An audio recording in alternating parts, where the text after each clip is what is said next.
Assalamualaikum and welcome to GoSip by DOPStv. So we shall continue with our topic. So the next round is about the role of media in shaping our mindset.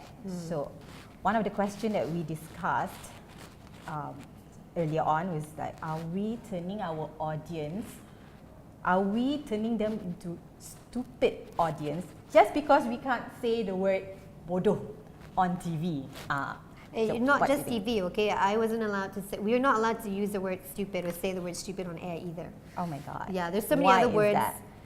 I don't know. I don't know. I feel like it's supposed to be out of courtesy. Maybe it's not nice to hear, or They don't want the kids to pick up and keep on repeating, hey, stupid. But you as parent, contohnya, maybe you can say, okay, those are the words that you can't use in your daily conversation. Maybe that's what parents are there to teach, and you know what I mean. But the word stupid is already there. People are already using it. They're using words in your daily conversation. I mean, in script writing, okay, because kita our limitation, I mean, it keeps on changing somehow. I do not know.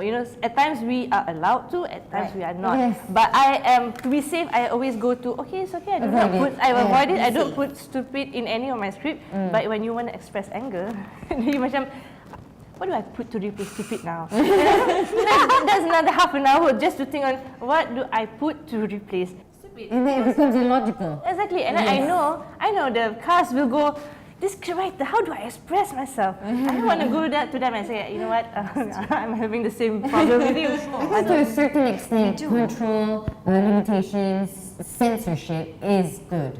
It's necessary. It is necessary. Because of course we can't have, especially for media, we can't have things everywhere. We can't put everything on screen. We can't. It's not possible. We can't touch things about like sexual stuff, political stuff. We can't have it out there. But it is also important to talk about all these things. Unfortunately, I do see that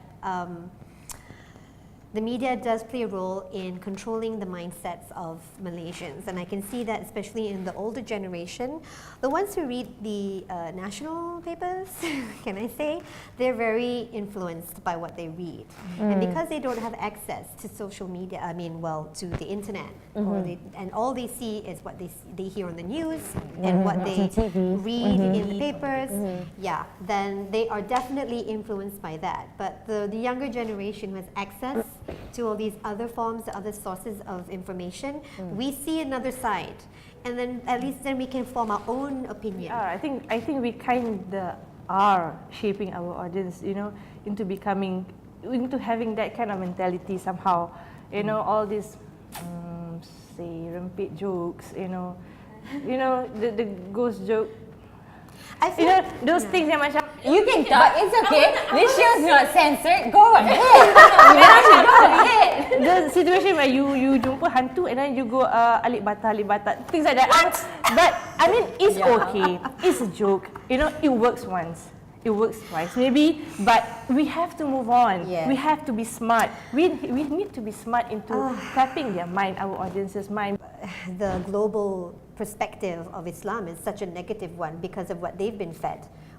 Because they've been fed all these negative images and negative stories, and we know as mainstream Muslims that that's not Islam.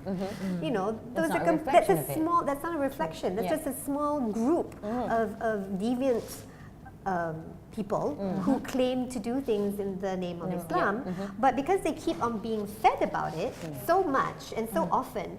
And if they don't travel and they don't have friends who are who are also Muslims and everything, they don't know any better. So yes, media can definitely shape the mindset of people, and that can be a good way and a bad thing as well. Just do it. Like, okay, for myself, being in publishing, print.